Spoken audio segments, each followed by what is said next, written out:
program makan-makan. Yang adalah makan-makan lah.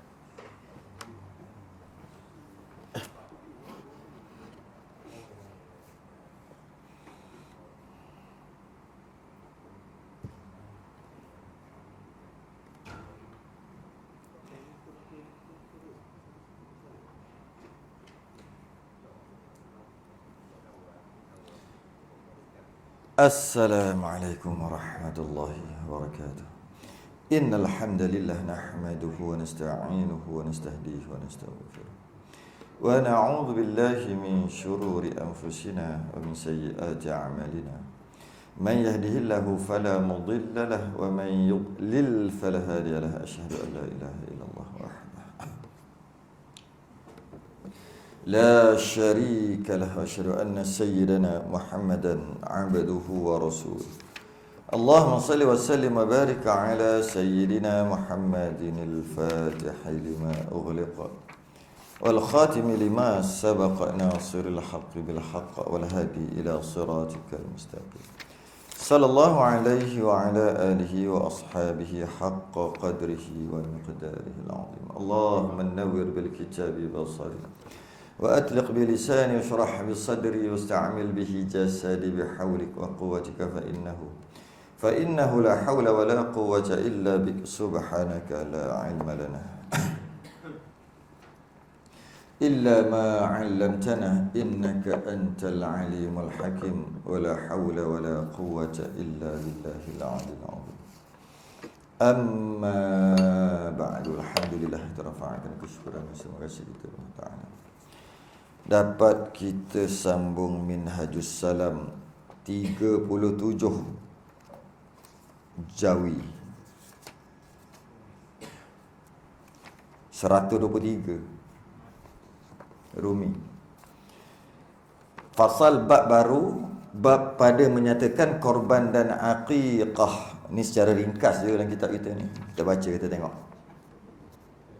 1, 2, 3 37 Jawi 1, 2, 3 Rumi. Qala al-musannif rahimahullahu ta'ala wa nafa'ana wa iyyakum bi'ulumihi fid darain amin ya rabbal alamin. Dan bermula korban itu sunat muakkadah. Dan bermula korban itu sunat muakkadah.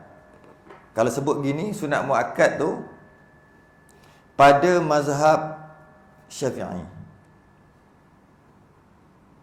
Sunat muakkad pada mazhab Syafi'i.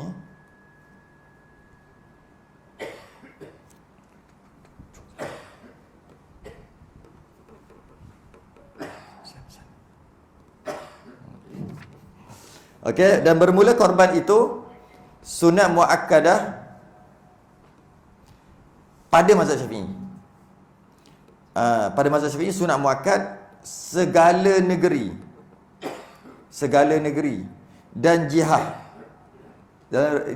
Rumi dia tulis jihad bukan jihad tu, jihad. Yalah, sebab dia, kalau dia tengok pada ni jihad, dia jamak daripada, dia kalau tengok bahasa Jawi dia tulis jihad. Jihad ni jim ha alif ta. Dia tu jamak daripada jihad, arah. Jadi maksudnya arah-arah. Tu maksud. Bunyi juga.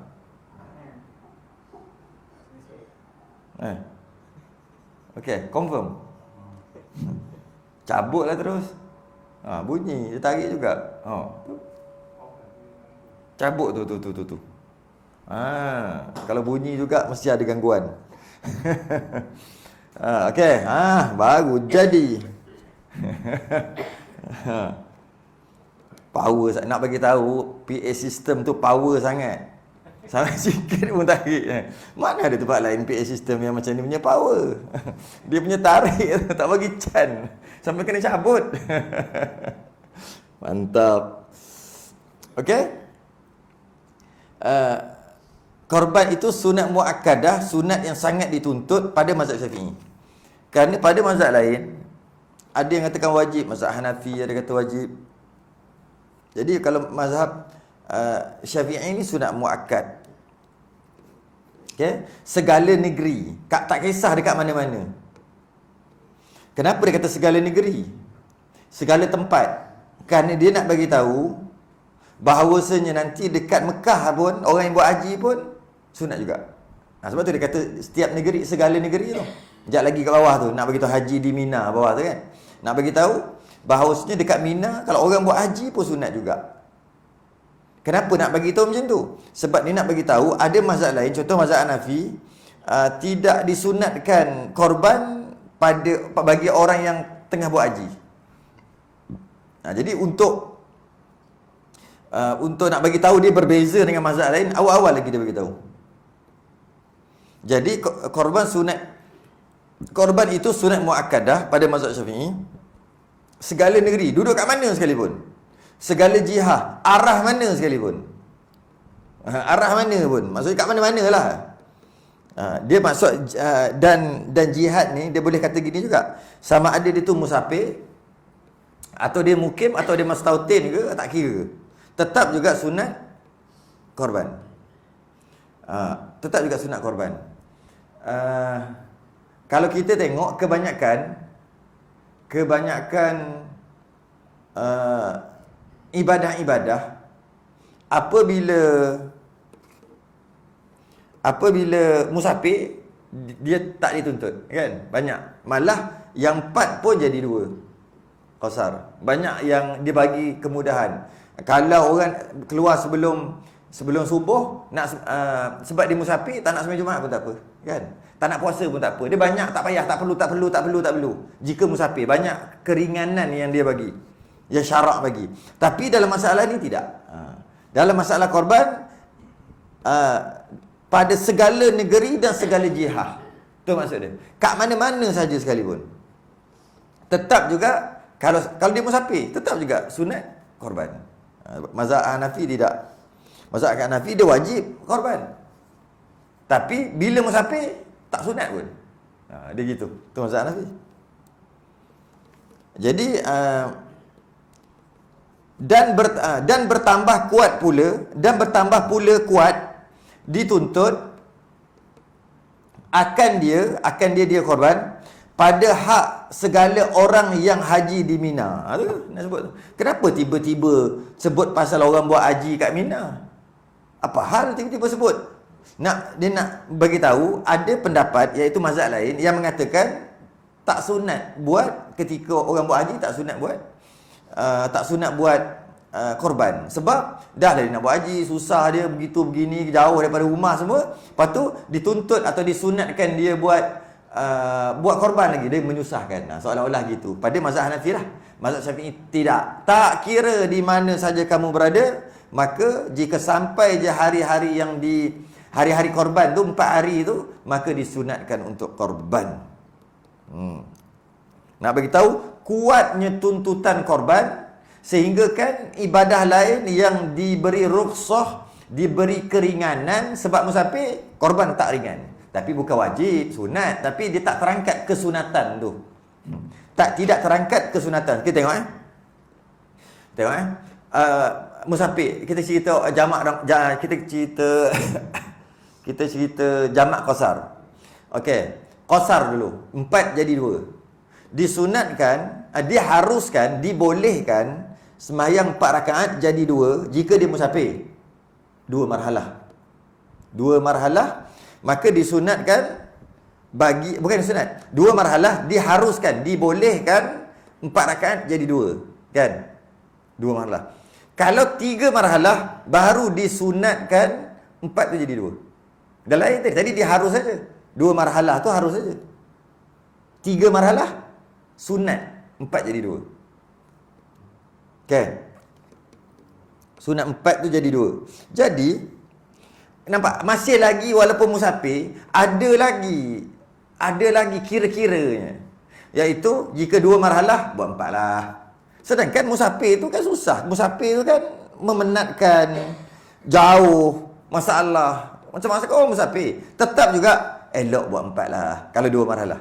3 marhalah. 3 marhalah baru sunat buat 4, buat 2. Masih lagi ada kira-kira. Kalau jamak pula. jamak pula. Jamak jika dia dalam perjalanan musafir tu dan dalam perjalanan, maka sunat buat dalam perjalanan. Buat jamak takhir. Iaitu bukan di kitab ni. Jika dia musafir dan dia berhenti kejap untuk rehat apa semua, sunat buat jamak takdim. Tapi kalau dia sedang berjalan, dia sedang musafir, tapi masuk waktu dah, sunat buat jamak takhir. Masih lagi ada kira-kira. Walaupun dah musafir, cuma kau berhenti kejap berhenti berapa lama? 3-4 jam nak rehat, 2-3 jam nak rehat. Maka sunat buat jamak takdim. Jamak takhir pun boleh, sunat buat jamak takdim. Sebab apa? Dah rehat, buat sembahyang awal lah. Lepas ni tak payah sembahyang lah. Tapi sedang jalan kan susah. Setengah dalam perjalanan berhenti kejap untuk sembahyang semata-mata. Sunat buat jamak takhir. Sebab apa? Kan dalam perjalanan kan susah. Walaupun dalam musafir masih lagi ada kira-kira. Kalau nak berhenti lama, buat jamak takdim. Nak berhenti kejap semata-mata sembahyang, buat jamak takhir. Sedangkan kalau kita tak kira, dah musafir, kira buat jamak takhir semua. Sebab dah memang susah kan. Walaupun berhenti 3-4 jam, tetap nama musafir juga. Kita kira tinggal sembahyang dulu, buat kemudian nanti, iaitu jamak takhir. Tapi tidak, masih lagi ada kira-kira. Walaupun dalam musafir, masih lagi ada kira-kira. Puasa jika keluar sebelum subuh, maka boleh tak nak puasa bulan Ramadan. Walaupun boleh tak nak puasa, wa antasumu khairul lakum. Kalau puasa lagi baik bagi kamu. Masih lagi ada kira-kira. Walaupun boleh kalau tak puasa, tapi kalau puasa lagi bagus. Maknanya kita dapat tengok tadi, ada keadaan-keadaan tertentu yang dia lagi kuat kalau tak ambil rukhsah tu, tak ambil diskaun tu yang Allah bagi. Ada keadaan. Kalau dia dalam keadaan musafir dan nak berhenti semata-mata sembahyang, ambillah diskaun yang Allah bagi. Iaitu jangan sembahyang dulu, nanti baru sembahyang. Maksudnya biar jalan selesai dulu, sembahyang waktu yang kedua lah jamak takhir. Tapi kalau dah berhenti jangan ambil diskaun tu. Ambil awal. Maksudnya buat awal. Jadi susah lah kan, menyusahkan lebih susah kalau buat awal. Buat akhir ni senang sikit, tinggal dulu. Jadi maknanya sepatutnya tak wajib sembahyang lagi. Asal dia sembahyang asal siap-siap yang dipanggil jamak takdim. Maknanya tak ambil diskaun yang Allah bagi, iaitu tinggalkan sembahyang dulu, nanti sembahyang kemudian. Yang waktu kedua. Ada kira-kira lagi. Maksud lebih baik. Kalau puasa lebih baik, kau tetap puasa juga walaupun kau dibenarkan untuk buka puasa. Dan macam-macam lagi. Kebanyakannya bila diberi kemudahan oleh Allah, lebih baik. Ada keadaan yang ambil sebaik-baiknya ambil yang Allah bagi kan. Allah bagi kemudahan, ambil. Cuma ada 1-2 keadaan je, jangan ambil. Jangan ambil tu maksud bukan tak boleh ambil. Lebih baik jangan ambil. Walaupun Allah bagi. Okay? Tapi dalam masalah korban, walaupun dia sunat dan dia musafir, tetap juga tuntutan dia sangat kuat sunat muakkad. Nak bagi tahu, musafir tu banyak dapat diskaun, tetap juga buat juga. Maksud besar benda tu. Tuntutan buat korban lebih besar daripada rukhsah musafir. Tu. Lebih besar daripada besarnya pahala korban, sehingga kan kalau ada diskaun pun jangan ambil. Buat juga walaupun susah payah. Nak bagi tahu besarnya, ruginya tinggal. Boleh kata ginilah, hampir-hampir nak wajib. Macam kan, walaupun musafir boleh tak tinggal sembahyang zuhur, asar, maghrib, isyak? Musafir kan susah. Tak boleh sebab dia wajib. Jadi yang ini walaupun dia sunat tapi tetap juga buat dengan maksud dekat-dekat wajib. Tentulah nak kata wajib tak boleh. Sebab tu sunat muakkad. Tu kelebihan. Kalau kelebihan macam tu lah korban, macam mana orang yang duduk kat rumah bermukim? Orang yang duduk mustautin mukim, bukan musafir. Lagilah dituntut. Orang musafir pun dituntut. Itu istilah dia panggil min babil aula. Lebih-lebih lagi. Aulawiyat, keutamaan dia gitu. Kan sebut kan, korban ni lebih besar pahala daripada buat open house bulan Syawal lah. Ni rumah kita nak buat open house. Kita buat ujung-ujung Syawal lah, standard lah. Awal-awal ramai sangat balik kampung semua, kita buat ujung-ujung. 25 Syawal, 28 Syawal. Kadang-kadang buat jamuan hari raya tu dah terkeluar Syawal buat lagi sebab penuh dah. Kalau aku buat ini ada orang lain akhir sekali terkeluar. Habis Syawal buat lagi jamuan raya benda ni. Raya haji ke raya puasa. Nak bagi tahu naknya bagi orang makan. Nak je buat open house untuk bagi orang makan. Bagus. Tapi mana lagi besar dengan korban yang lagi tak lama lepas pada tu? Sebulan lebih. Kalau 25 Syawal, 28 Syawal, lagi sebulan berapa hari lagi kan? Sebulan lebih lagi. Sebulan lebih je akan masuklah waktu korban. Simpan duit yang tu, berapa biasa buat bagi orang makan? 1,000, 1,500. Lebih. Lebih tak? 3. Banyak sangat, 3,000. 2,500. 2,500 tu boleh lembu berapa bahagian tu? Kalau kambing, kalau beli hak murah sikit dapat 3 ekor, kalau mahal sikit dapat 2 ekor. Kambing. Kalau unta baru dapat 2 bahagian. 2 bahagian dapat tu. Kalau unta, kalau ada unta lah. 2 bahagian ke 1 bahagian? Lebih kurang tu lah. Maknanya itu lagi besar pahala daripada open house. Tapi nak buat juga open house, buat dua-dua. Yang kita cerita ni, open house buat, korban tak korban. Itu yang kita cerita. Kalau buat dua-dua, memanglah rebutlah semua yang ada. Ini open house bukan main dia buat. Habis 2-3 ribu. Paling panggil orang sikit-sikit, cak ayam ni, bagi kecil-kecil aja. 1,000 juga, 1,000 lebih. 1,000 lebih tu, kalau satu bahagian korban, jauh lagi besar. Padahal baru 800, 900. Jauh lagi besar pahala. Bagi orang daging. Masa bagi daging tu kan, daging korban. Sebab, kalau kita buat open house, ketupat kita tu, makan rendang tok kita tu, bukannya rendang tok ibadah. Bukannya daging tu daging ibadah. Dia daging beli kat pasar. Tapi kalau bagi orang korban, daging tu daging ibadah. Daging tu ibadah. Dengan maksud orang kafir pun tak boleh makan. Kalau kita buat open house, orang kafir boleh makan. Sebab apa? Sebab daging tu yang kita buat rendang tadi tu, daging tu bukan daging ibadah, daging beli kat pasar. Jadi orang kafir boleh makan, orang Islam pun boleh makan. Yang kalau korban, orang kafir tak boleh makan. Nak bagi tahu ini khas besarnya di daging ibadah. Makan daging ibadah lagi besar pahala.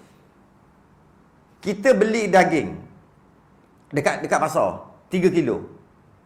Balik-balik sampai rumah tak sunat makan pun. Nak makan harus. Tak makan pun tak apa. Tak disunatkan makan daging yang dibeli di pasar.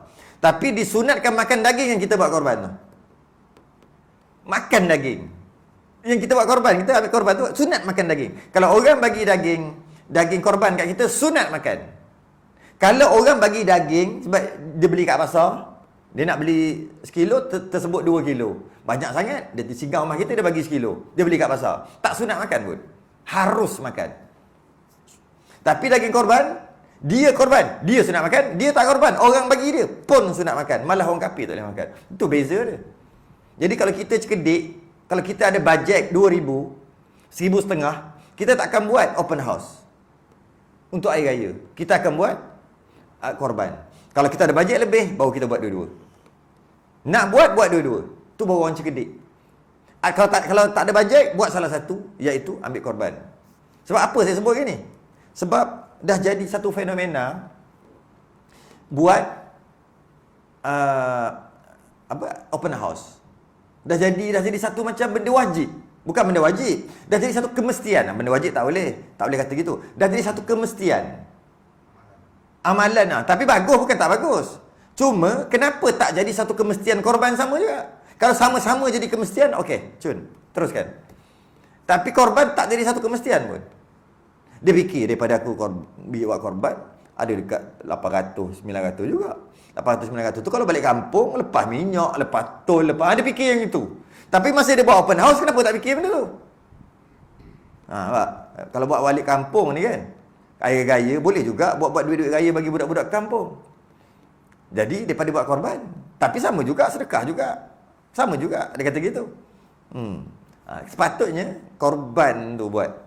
Dalam sedekah, dalam banyak-banyak kehidupan kita macam-macam. Sedekah masjid, sedekah surau, sedekah infak tu infak ni, semua macam-macam yang sedekah, yang sunat. Sepatutnya yang nombor satu kita kena kumpul dulu duit korban. Lepas duit korban, baru duit masuk tabur masjid, baru yang lain. Yang sunat. Korban dulu. Jadi kalau katalah tak ada duit korban, kalau kasarnya ginilah bahasa. Tak ada duit korban, maksud tak cukup kumpul duit korban, jangan masuk tabur masjid. Seumpama gitu. Dia yang masuk tabur masjid itu kumpul untuk korban setahun. Setahun untuk kumpul. Katalah baru lepas Hari Raya Haji kan. Untuk setahun. Kalau dah ada cukup dah, berapa ratus? 800, 900. Cukup dah. Ni bajet dia nanti. Barulah masuk tabung ke, baru nak sedekah anak yatim ke, baru yang lain. Tu baru cerdik dia panggil. Ibadah ni dia kena cerdik. Dia tak boleh semangat. Dia tak boleh semangat sahaja. Semangat perlu, cuma tak boleh semangat sahaja. Rugi. Ibadah kena cerdik sama. Jadi, kalau kita kata bulan Zulhijjah, habis bulan Zulhijjah, lepas tu masuk bulan Muharram ke, ada RM10 ni. Nak masuk tabung masjid. Letak tepi dulu, ini untuk korban. Lepas tu, nak ada orang minta sedekah kan, nak bagi RM50. Ambil semua, letak dulu. Sampai cukup berapa ratus? 800, 900. Dah cukup, yang ada. Baru, yang lain. Tak lama saya rasa, dalam 5-6 bulan je. Cukup dah. Yang kita nak bagi tu. Kita nak bagi. Nak bagi kesian budak ni. Nak bagi RM3. Jangan bagi. Masuk ni. Sampai RM3 pun kira. Tak, nak bagi tahu besarnya pahala korban tu je. Sebab akhir sekali duit habis juga untuk sedekah kan. Sama je duit habis untuk sedekah. Cuma yang ni untuk sedekah gini, yang ni untuk korban. Besarnya korban ni. Inilah yang Bangladesh buat. Saya tanya orang Bangladesh ni. Saya duduk kat Ampang dulu, kawan dengan Bangladesh. Hanafi. Wajib. Mazhab Hanafi. Saya kata, kenapa ini masjid ini surau, ada satu surau kat Ampang. Melayunya 3, paling banyak 5 ekor. Diorang belah ekor, berbelas ekor. Diorang conquer pada Hari Raya tu. Padahal Tokek dia buat satu bahagian, kadang-kadang tak buat. Kuli dia ni 1 ekor. Geng-geng dia lah, 7 orang lah maknanya. Iyalah, wajib lah. Saya nak cerita wajib, sebab tu dia buat gitu. Tokek dia mazhab Syafi'i. Tokek dia orang Melayu. Saya kenal lah tokek dia tu. Dia gampang sekarang. Tokek dia orang Melayu. Dia punya kuli dia Bangla, standard lah, Bangla. Kadang-kadang tak buat tu. Berapa? Masa tu 500, saya ingat 500 masa tu. Masa saya cerita ni 500, 480, 500. Nak kena balik kampung. Tapi kuli dia yang hari-hari kata, yo, buat ni. Apa pasal marah ni? Sekor geng dia lah 7 orang, geng sekor. Sehingga 13 ekor mereka saja. Yang Melayu ni 3, 4, 5 ekor. Sebab kampung tu taklah besar sangat, tapi macam tu lah, 3, 4, 5. 3, 4, 5 tu je kat situ. Diorang 13.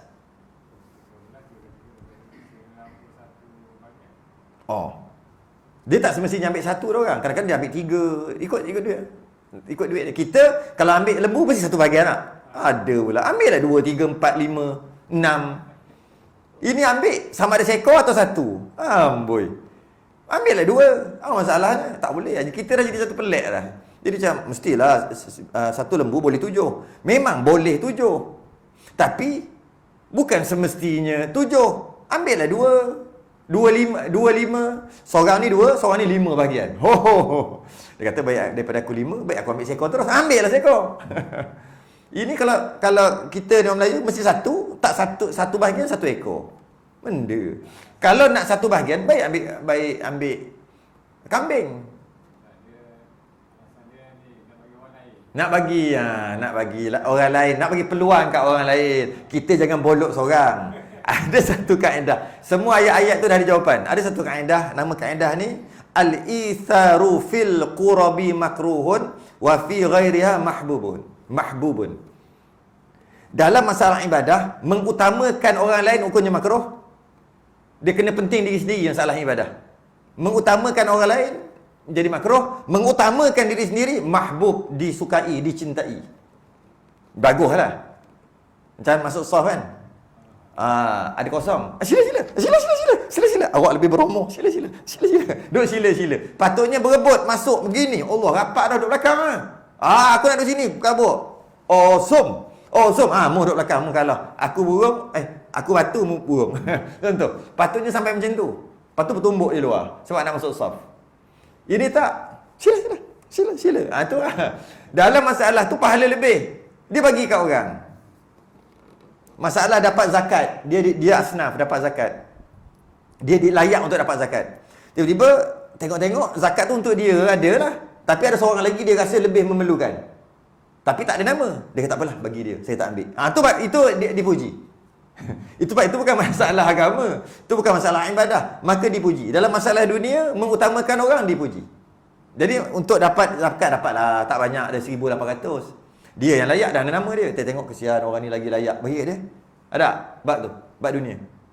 Apa yang silap mu tak ada nama dok tepi ya. Aku terbalik pula. Kita dalam masalah dunia kita belasah awal-awal, sedangkan dalam masalah dunia sunat utamakan orang lain. Dalam masalah ibadah jangan utamakan orang lain, berebut nak. Tapi terbalik.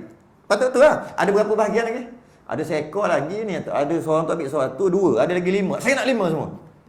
Tu 5, kalau ada 6 saya nak 6. Tapi tak apa, 5. Okey nah. Berapa? 8 kali 4,000 kau. Lebih kurang 4,000. Ni. Belah 5. Jangan bagi orang jangan bagi orang. Betul gitu. Saya bagi 5 dulu, nanti kalau ada orang nak tak apalah bagi balik yang mana orang nak. Siap bagi masih lagi kedekut tu. Taklah. Kalau mampu, kalau setakat Kedul SP ada 500,000, 700,000, yang 2-3 tahun lagi nak umur 50. Ataupun lagi 2-3 tahun nak umur 55. Yang tu lah orang macam ni saya cakap. Tapi kalau dalam Kedul SP pun sikit, ataupun muda lagi, ataupun dalam bank pun ada RM180. Nak hidup lagi 2 minggu tak dapat gaji. Yang ini jangan cerita lah. Ini cerita yang ada, yang mampu. Ini mampu bukan main. Yang mampu, cerita yang mampu. Yang tak mampu janganlah cakap. Malah tak disunatkan pun dah tak mampu kan.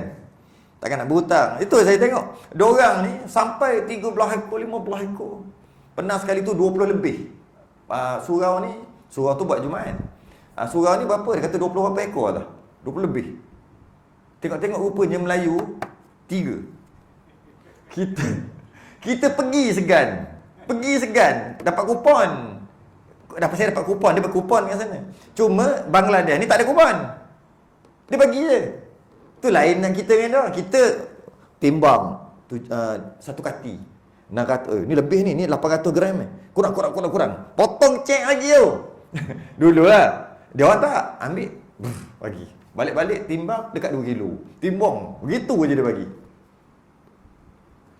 Dan nak buat kerja laju. Laju dia buat kerja. Dia memang kerja dia orang. Macam mana kita sekarang ni? Tak tahulah. Dia orang macam itulah. Kalau ada nak sedekah apa-apa, dia orang tak sedekah. Dia akan, okey aku nak sedekah ni, dia niat nak sedekah ni. Dia ambil duit tu dia simpan. Sehingga cukup berapa bajet dia lah. Kalau 700, 800. Dah cukup dah bajet dia, baru dia sedekah yang lain. Orang bagi. Sebab dia mengutamakan. Cerdik lah tu. Tu cerdik lah nama. Cerdik dalam beribadah. Kita lebih ringan. Janji buat baik, buat aja. Asalkan benda tu baik. Jangan buat jahat aja. Asal benda baik, buat aja. Mereka cerdik. Mereka pilih yang besar-besar pahala, itu yang diorang buat. Yang kurang-kurang sikit tu, kalau ada lebihan baru diorang buat. Kita tak. Kita baik tak kena tempat. Okay. Malah orang yang haji di Mina pun dituntut untuk buat. Padahal pergi haji dah habis duit banyak, dengan musafir lama, tinggal kampung lama, pun sunat juga. Dan masuk waktunya. Bila boleh? Masuk waktunya apabila naik matahari. Kadar segalah. Berapa? 20 minit. Lepas habis subuh. 26 minit 26 minit lepas habis subuh. Lepas syuruk tu habis subuh.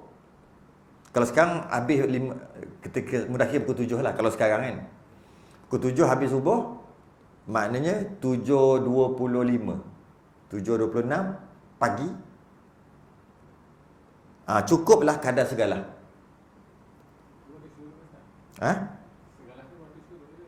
Segalah tu bukan.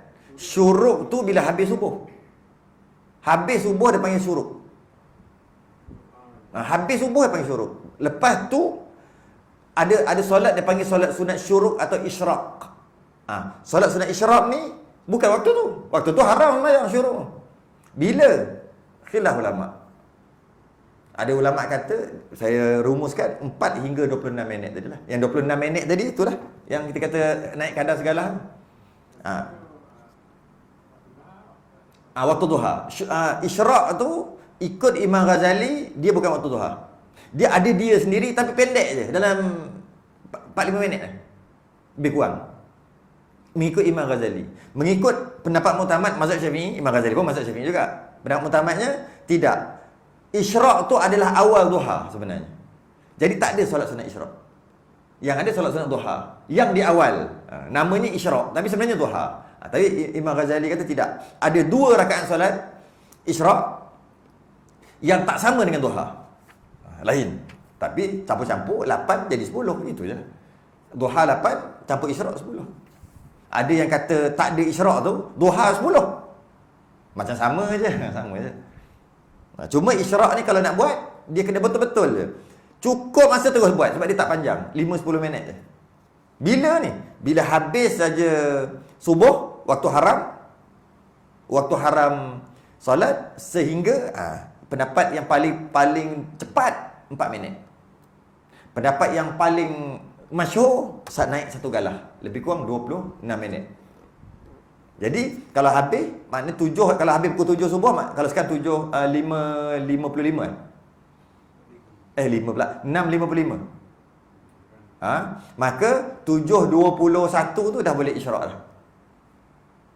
Boleh solat isyraq. Itu paling maksimum kan. Tapi yang paling kurang kalau nak cepat sangat, ada kerja lain ke apa kan, ambil 5 minit lah. Maknanya pukul 7 tu dah boleh lah. Kalau 6:55 dah boleh, pukul 7 boleh lah. Yang terbaik tunggu segalah. Apa maksud matahari segalah? Kita duduk di kaki langit, ambil galah yang panjang normal lah, kebiasaan galah, letak. Lepas tu tengok dia naik sampai galah sama galah. Tengok dari jauh kan. Segalah. Kadang matahari segalah. Dia ada, saya tak ingat, saya tak hafal pula. Dia punya darjah je. Berapa? 17 berapa? Dia yang ni. Tu. Yang ni. Faham tak? Saya nak sebut tak ingat lah sudut tu. Matahari sini, lepas tu dia buat ni tanah lah, ni bumi, matahari di sini. Kita duduk sini. Jadi ada dia tu. Apa benda? Sudut tu kan. Berapa tu? Ada saya tak ingat. 17 ke berapa? 17 ke rasanya? Ke 25? Takkan 20 kot. Sebab yang ini berapa? Ni 45. Bukan, 90. Ni 45. Dia bawah lagi ya. Tak tahulah, saya tak ingat berapa. Dia ada darjah dia. Berapa darjah? Saya rasa 17, tak silap. Kalau tidak, carilah sendiri berapa darjah. Sebelum ni pernah sebut, ada dalam kitab lain lah. Kitab ni tak ada topik. 17, bukan? Tak tahu berapa darjah. Tu 15 hingga 17. Tak, 15 hingga 17 darjah. Dia punya tu. Jadi nak ukur macam mana pula? Kita kena gitulah letak nak ukur macam mana. Masalah juga kan. Tapi itu dari sudut ukuran lah. Tapi untuk mudah kata, agak-agak senang. Tengok sekarang ada jam, maksimum ambil 26 minit. Okey. Bila boleh korban ni? Pertama, tunggu matahari naik segala. Lepas matahari naik segala boleh korban? Belum lagi?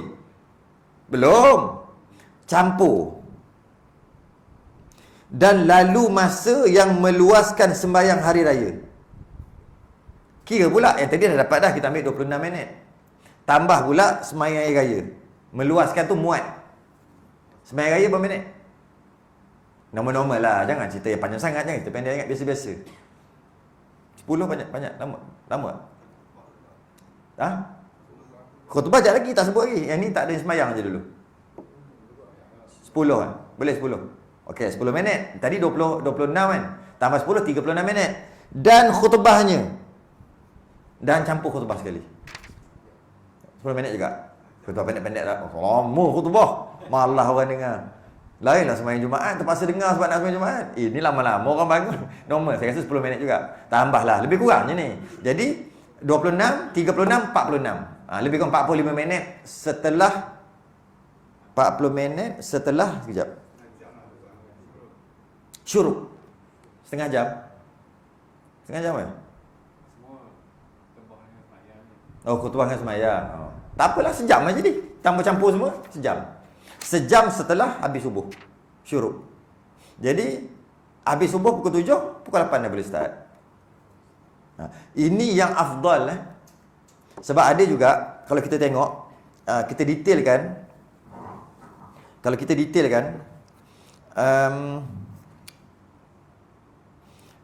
waktu boleh ni, yang ambil 4 minit tadi tu, ni kita ambil 26, ambil 4 minit tu berapa je? 4 minit, tambah semayang, tambah khutbah, saya rasa tak sampai setengah jam lah. Setengah jam lebih kurang, dah boleh dah. Itu kalau ambil 4 minit selepas syuruk. Yang saya ambil ni, yang paling masyhur, 26 minit. Jadi dapat sejam, lebih kurang sejam campur khutbah apa semua. Dan bukan bermakna dia kena semayang raya dan dia kena khutbah, bukan. Nak ambil masa je. Dah ambil masa tu letaklah. Dia di rumah je tidur.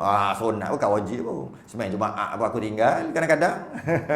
Semayang raya lagi lah tidur. Korang. Tengok-tengok pukul 7. 7.10 minit. Bangun 7.10. 7.25 bangun. Tak boleh lagi korban. Mana boleh lagi. Dia bukan bermakna dia semayang, dia khutbah, bukan. Kadar masa tu kira nak ambil kadar aja. Okey, pukul 8 dah. Boleh dah ni. Pukul 8. Boleh dah. Walaupun dekat masjid dia, dekat qaryah dia tak sembahyang lagi. Kat masjid dia tak sembahyang, tak khutbah lagi. Sebab apa? Imam sakit perut, cekik berit. Bila imam sakit perut, mula sembahyang khutbah, mula sembahyang raya pukul 9.30. Takkan. Lepas tu khutbah pula habis pukul 10. Takkan pukul 10 lebih baru boleh korban. Nah, ya gitu. Enggak. Tak. Dia bukan kira gitu. Dia bukan kira semayang ke tidak. Ini cuma nak bagi tahu kadar masa tu je. Okey. Dan boleh korban tu pula sampai bila? Dan berkekalan waktunya. Boleh korban tu bila? Berkekalan. Bermula saat itu sehinggalah padahal ia tunai, yang dinamakan tunai-tunai lah, sampai masuk matahari. Masuk matahari apa? Maghrib lah. Masuk matahari. Maghrib pada hari yang akhir daripada segala hari tasyrik yang 3. Maknanya campur hari raya, hari nahar, 3 hari tambah lagi, iaitu hari tasyrik, maghrib dah. Masuk maghrib dah habis. Tak boleh dah. Itu kalau nak nama tunai lah. Kalau lebih pada tu mungkin boleh jadi qada. Itu kita bincang nanti. Korban pun ada qada ke? Itu kita bincang nanti. Jadi kat situ aje. Cuma afdal buat hari raya pertama. Afdal. Sunat buat hari raya kedua dan ketiga. Harus buat hari raya keempat. Kenapa jadi beza? Afdal buat hari raya pertama, kita tahulah sebab hari itu hari raya. Okey, memang hari raya Aidil Adha memang afdal lah hari pertama. Sunat buat 2 dan 3 sebab masih lagi tak boleh puasa kan, haram puasa kan, hari tasyrik. Maka sunat juga buat, tapi nak banding dengan hari pertama, afdal yang pertama besar pahala hari pertama lagi. Kenapa hari keempat harus? Sebab ada mazhab tak boleh buat hari keempat. Dia hari tasyrik 2 hari je. Hari keempat ada mazhab tak boleh buat. Jadi sebagai meraihkan dia, janganlah buat. Tapi kalau buat juga sah. Standard lah mazhab Syafi'i kan, kaedah tu lah. Hari keempat tu. Kalau nak buat juga sah. Kalau boleh pilih hari, janganlah pilih hari keempat. Pilihlah hari ketiga. Ini itulah. Hari kedua, kalau nak besar pahala, hari yang pertama. Iaitu hari raya. Last sekali maghrib. Kalau lepas zuhur, lepas asar tu boleh lagi. Bila ni? Sembelih.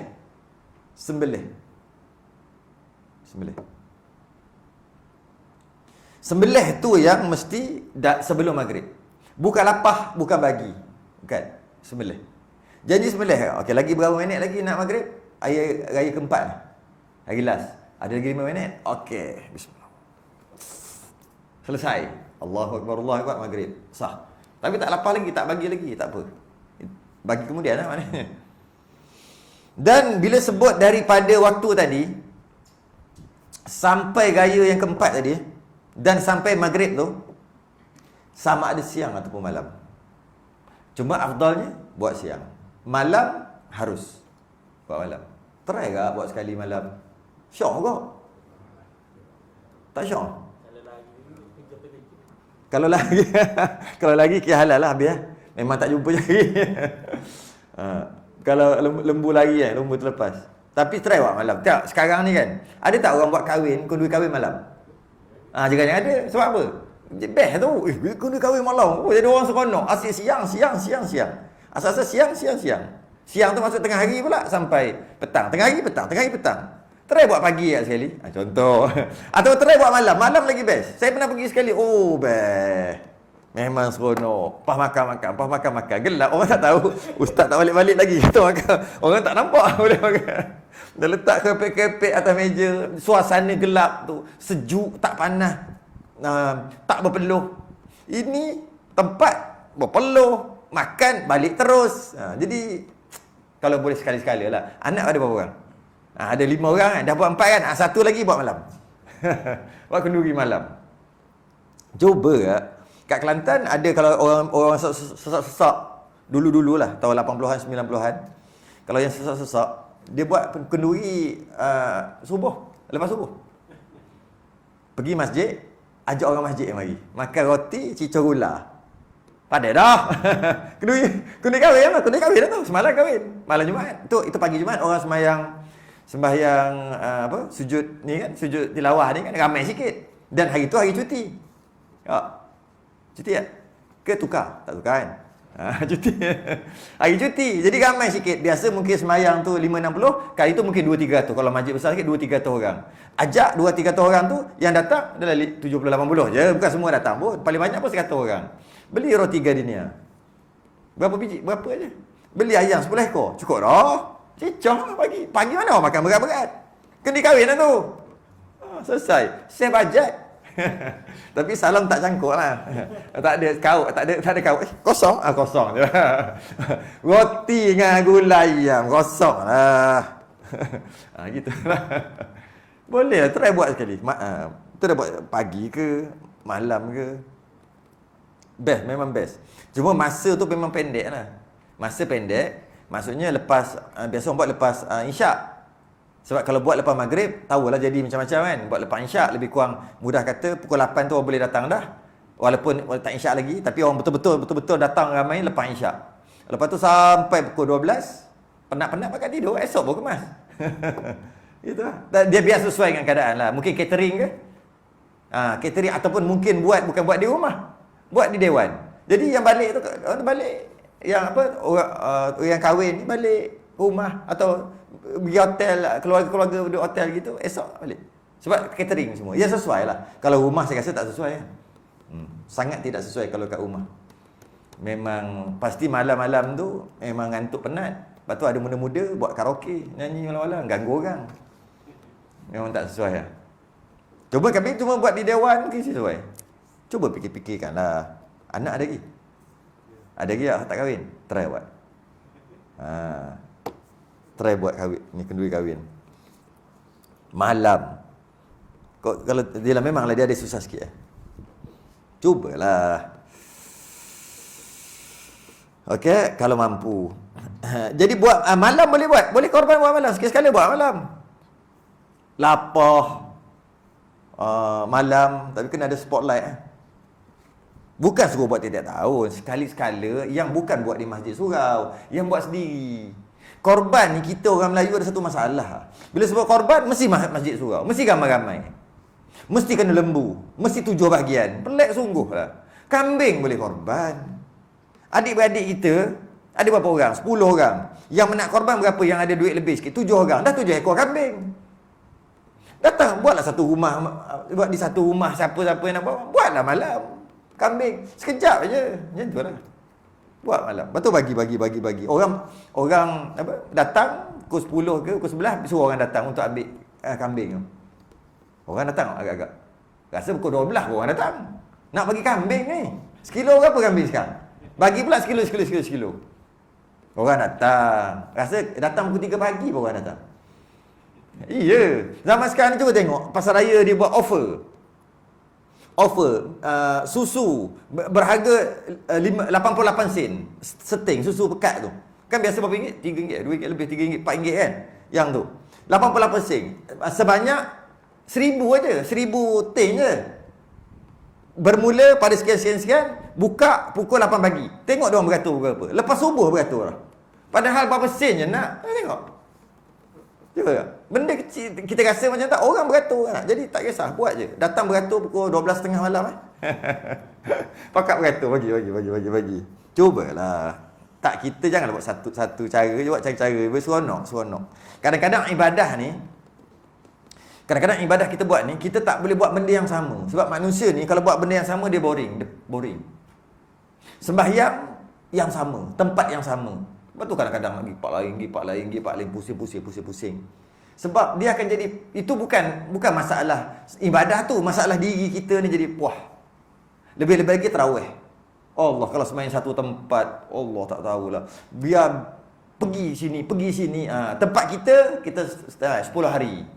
Tempat kita 10 hari. Tempat-tempat lain tu 3 hari sini, pergi sini. Kenapa dia pergi tu? Nak kasih hilang dia punya puas, boring tu. Yang boring tu bukan masalah ibadah sembahyang tu, masalah kita. Sepatutnya sembahyang macam mana sekalipun tak patut boring, tapi kita lemah kita tu nak cari suasana baru. Saya dulu kalau masa kecil-kecil dulu, ayah dah bawa 30 hari 30 tempat. 30 hari 30 tempat. Dia imam kat situ. Time tu dia jadi imam beberapa hari. Ayah masih imam tu jadi kat situ. Yang ni dia bawa pergi 30 hari 30 tempat kalau ikut dia. Kita seronok lah. Pergi sini, tempat baru. Kita main je bawah, standard lah, berlari je. Kat sini, pergi sini, surau kecil, surau besar, baca laju, baca slow. Habis awal, habis pukul 9 suku habis dah. Sembahyang tarawih. Pernah. Ini bukan yang 20 rakaat 7 minit tu kan. Itu Indonesia. Yang bacaan dia agak laju jugalah, tapi 9 suku habis dah. Boleh kecal lah apa tu. Ada yang pukul 10 tak habis-habis lagi. Dia punya tarik geram. Jadi dia jadi seronok, warna-warni dalam ibadah. Macam tu lah juga. Macam tu juga ibadah yang apa-apa lah, puasa. Sama juga, hari-hari beli, letak atas meja, buka puasa makan. Lama puas, boring. Ini kita buka puasa kat masjid. Kita buka masjid ni, surau ni. Ini beli di sini. Makan beramai-ramai sebulan tu adalah 2-3 kali dengan keluarga je makan di kedai. Kan sebab tu kita selalu buat macam tu. Kenapa? Nak bagi ibadah tu yang ada feel.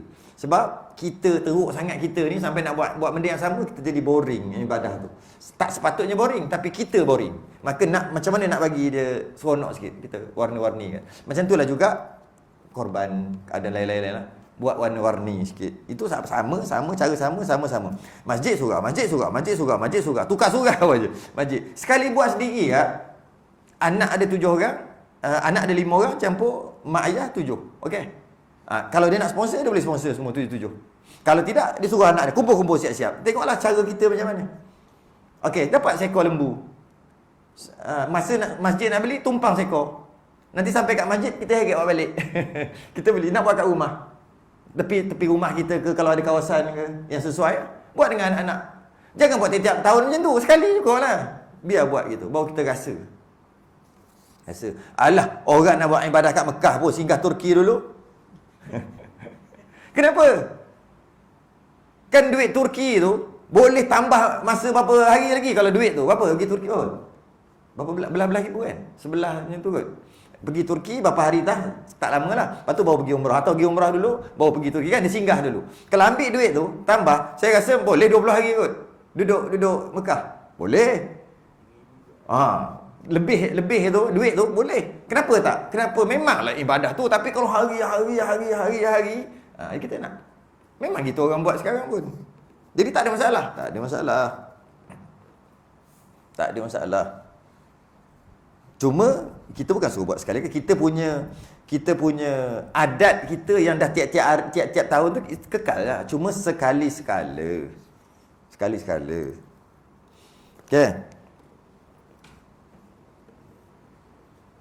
Ada satu tu, dia ada grup keluarga dia. Semua anak cucu cicit semua 100 lebih, 120 orang. Dia paksa semua kumpul duit. Awal-awal dia ada grup keluarga dia lah, kumpul duit. Paksa akhir sekali buat dia je. Korban dia. Kalau dalam 100 lebih tu, saya tak silap lah, ada dalam 70 orang yang berjaya kumpul duit yang telah dipaksa oleh tok dia. Kan tiap-tiap tahun buat macam apa? Bukan dia panggil apa? Family apa? Family day. Macam tu lah. Kumpul keluarga-keluarga tu. Tapi bukan keluarga-keluarga kecil yang besar sekali, cucu, cicit, sepupu, sepapat habis semua tu. Macam tu kan. Kumpul, dia terpaksa daripada 100 lebih tu 70 orang berjaya. 70 orang, mana berapa ekor? 10 ekor. Dia buat.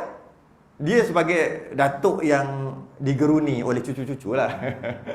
Jadi garang. Buat. Kalau tidak, tahun ni tak ada, itulah family day tu tak ada. Sebab dia akan sponsor. Dia orang kaya lah cerita ni.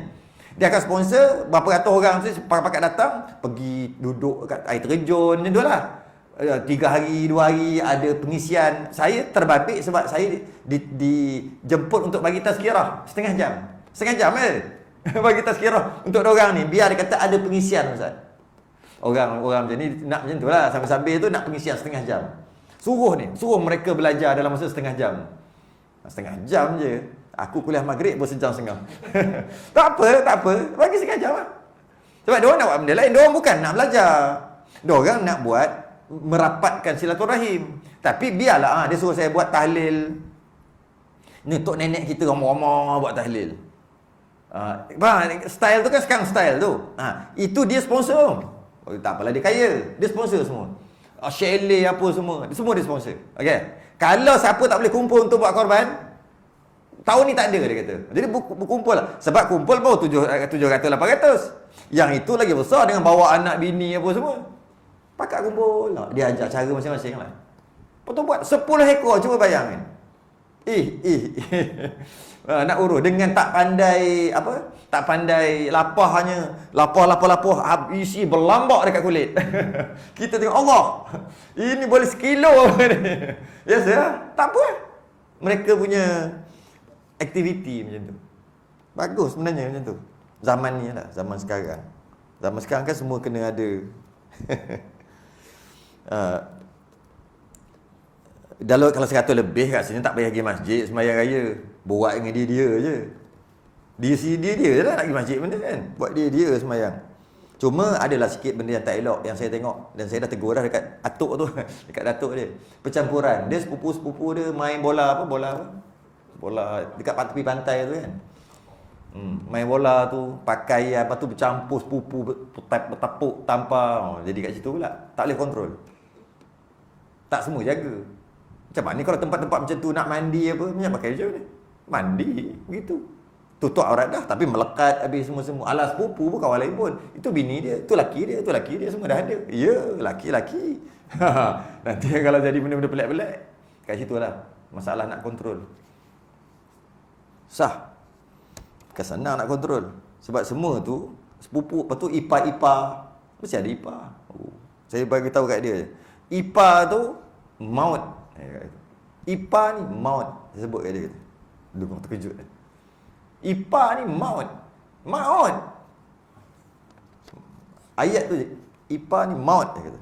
Memang maut. Ipar-ipar kalau tak jaga, maut sungguh. Sebab dia sebahagian daripada keluarga. Tapi dia wajib jaga aurat, wajib apa-apa. Dan dia boleh masuk rumah sebab ipar duai. Taklah salah nak pergi dapur, masuk bilik air, naik atas turun bawah rumah. Tapi dia macam dia orang lain.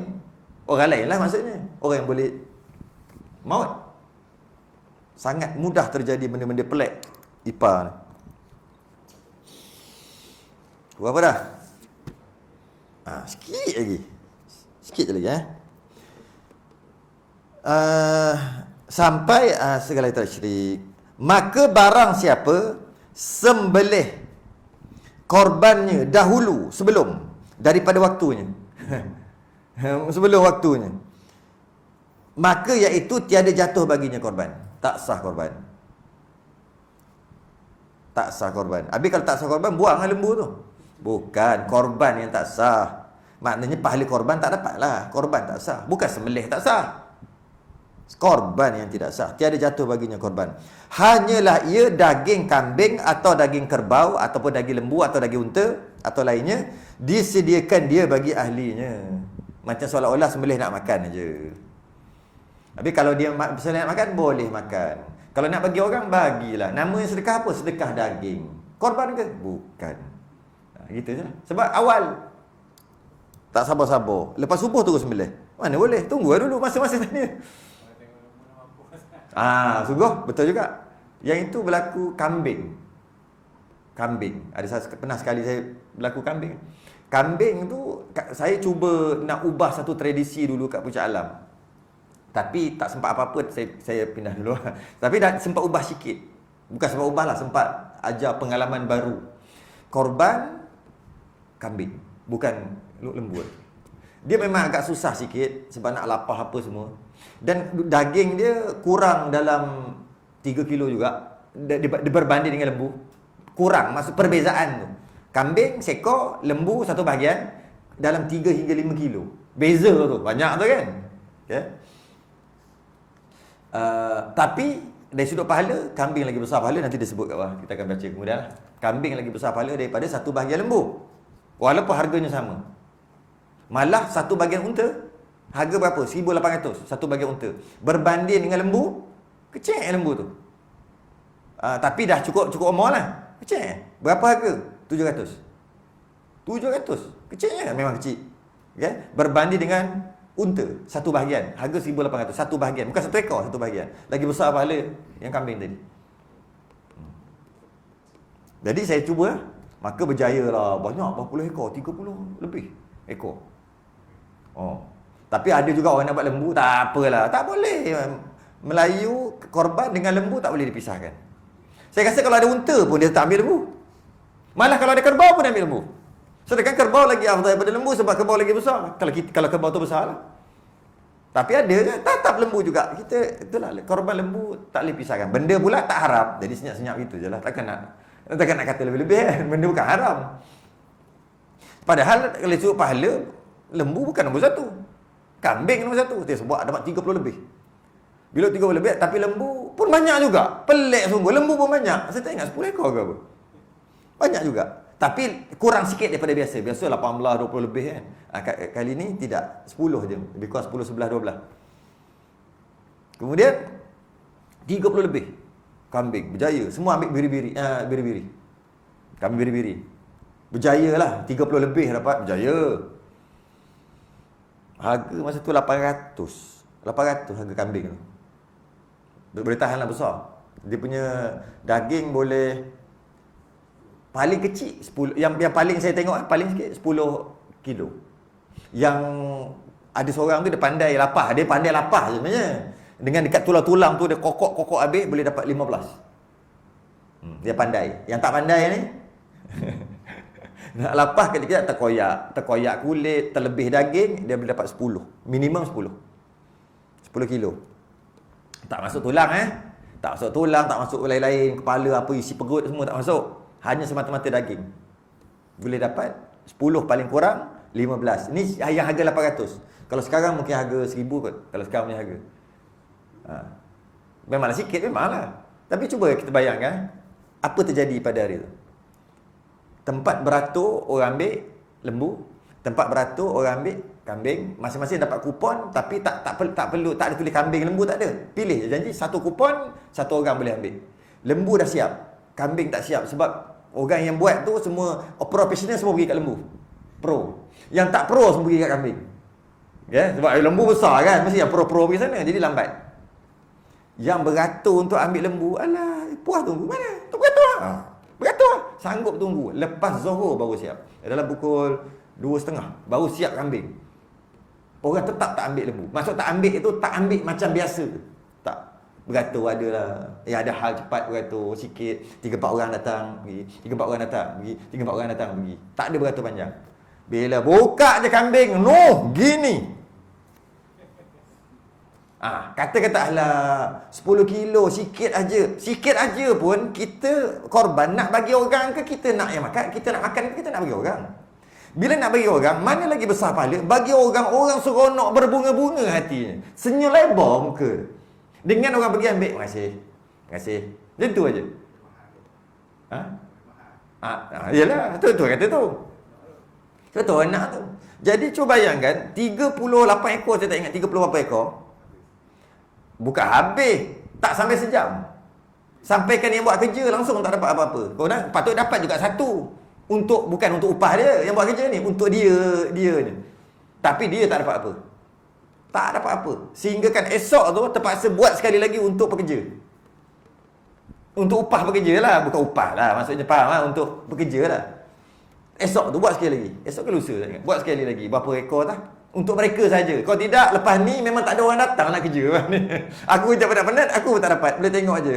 Dapatlah tulang-tulang sikit. Tulang-tulang. Lepas habis pada tu, barulah lembu penuh. Kita nak bagi orang, biarlah orang balik tu dengan tersenyum. Itu lah. Tapi memang susah nak buat. Sebab orang Melayu dan lembu tak boleh pisah. Tak boleh pisah. Korban lah.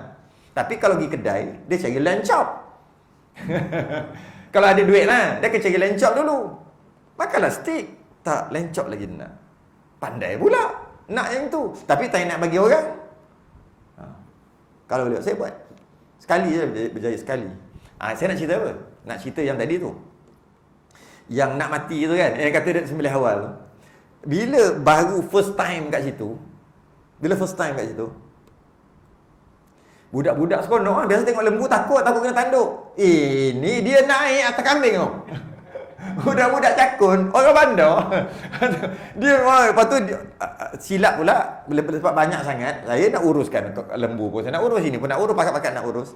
Jadi silapnya ketika turun lori tu, orang yang ikat, saya suruh ikat kat di pagar. Dia panjangkan tali ikat tu panjang sikit. Sebab dia kata nanti kan kambing tu nak makan, biarlah panjang sikit. Sekarang tak boleh, dia kena ikat rapat-rapat. Rapat betul, pendek je. Gini sejengkal je kot. Tali dia tak boleh panjang. Sebenarnya boleh dia panjang, tapi situasi itu tak boleh panjang. Dia pergi ikat, macam tu dia tinggal. Kita tengok macam tu je, tak sempat nak. Sekali budak-budak yang naik lah. Dah terpenyek lah satu hal kat situ. Tak boleh nak kontrol. Macam mana nak kontrol? Banyak. Lepas tu pula ada yang takut. Yang takut ni problem. Budak-budak takut. Tapi nak juga. Tapi dia takut. Dia buat apa? Dia ke situ. Kan? Kan? Goat. Sheep. Kambing. Nak pergi, nak pegang. Okey, kambing bila kita buat macam tu, dia jadi macam mana? Dia macam ni. Kan? Dia gerak lah sebab dia macam budak ni nak pegang. Dia undur. Budak lepas dia pergi ke depan balik. Lepas tu budak ni, kawan dia bergurau, tolak. Makin dekat. Oleh kerana tali tu panjang. Jadi. Dum. Tarik dekat. Cuba agak-agak daripada sampai petang, pukul 5 petang, sampai pukul 12 tengah malam. Budak balik dalam pukul 11, pukul 12 baru balik. Yalah, kambing. Bukan senang nak tengok. Kambing tu pergi kat sini, makan yang elok, budak datang, dia lari, sempat 2-3 langkah, dekat. Lama-lama patah ataupun nak mati lah, tak boleh menapah. Ada banyak ekor, 5 ekor. Tiba-tiba macam mana ni? Boleh tak kita suruh dia sabar, jangan mati dulu, tunggu. Tak boleh ni. Lepas tu yang akhir sekali, mana tuan? Saya ada orang kata suruh cari tuan. Saya kata cari mak bapak dia. Tapi dia tak cari tuan. AJK kata cari tuan. Carilah tuan. Macam mana ni? Berani ambil risiko tak? Tengok, dia dah terbaring dah. Gitu. Tapi hidup lagi. Berani ambil risiko tak? Sekarang pukul apa? Sekarang ni pukul 7. Sekejap lagi tengah nak takbir raya masa tu. Sekejap lagi sembahyang raya, lepas tu khutbah, lepas tu lebih kurang dalam 1 jam. Tengok, pegang. Boleh tanggung risiko tak? Nak tanggung tak? Semua tak nak tanggung risiko. Kalau mati lah maksudnya. Habis kalau sekarang tak jadi korban. Lepas tu marah lah, memang marah lah. Nak macam mana budak-budak? Dah lah buat kali pertama. Saya pun kata, jika sembelih sekarang, kan, boleh bawa balik semua. Makan semua. Sebab bukan korban. Mana kena bagi orang? 1/3 tak ada, dia boleh balik semua.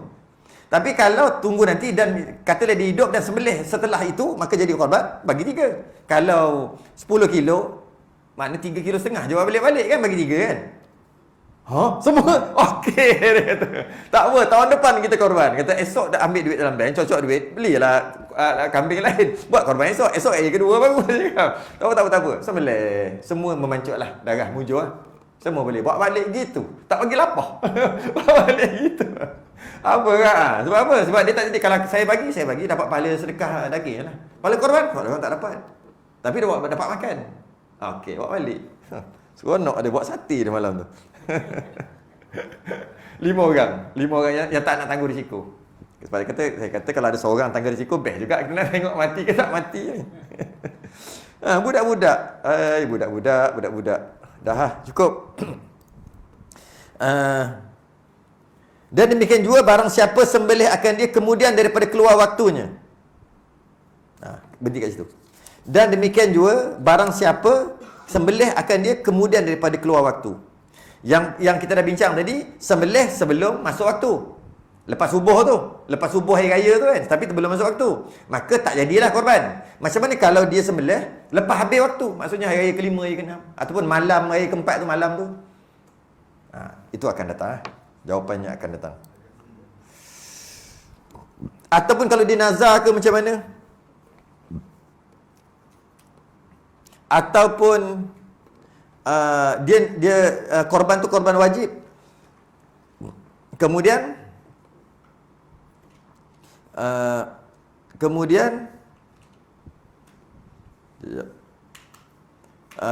dia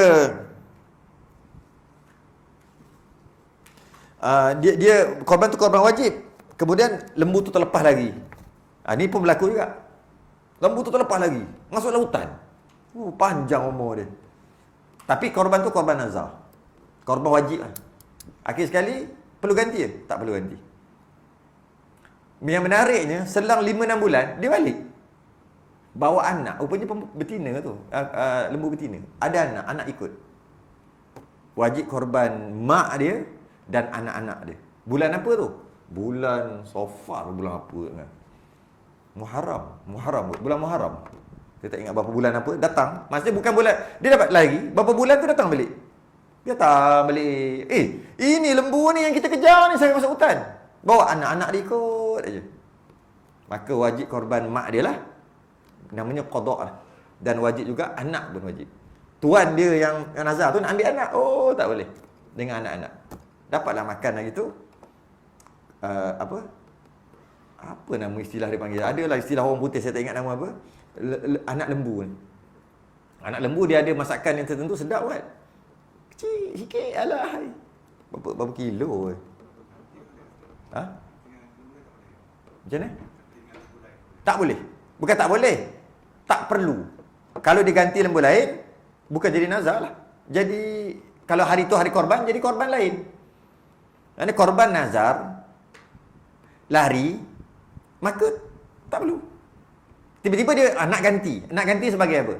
Sebagai korban, jadi korban. Tapi bukan korban nazar tadi, korban seolah-olah dia buat 2 ekor, tapi lagi seekor. Seolah-olah gitu. Bukan jadi ganti pun. Tak, saya nak nazar sekali lagi. Nak nazar sekali lagi. Yang kali kedua tu, nazar sekali lagi. Apa? Macam tak ada kerja. Tapi pahala dah dapat. Nazar lain. Nazar tu, dia mewajibkan diri dia untuk buat perkara sunat tu. Itu bincang nantilah. Masa panjang lagi. InsyaAllah sambung akan datang. Kita tangguh dulu tasbih kafarah dan suratul subhanakallah. Asyhadu an la ilaha illa anta astaghfiruka wa atubu ilaik. Lilladzina amanu. Assalamualaikum warahmatullahi wabarakatuh.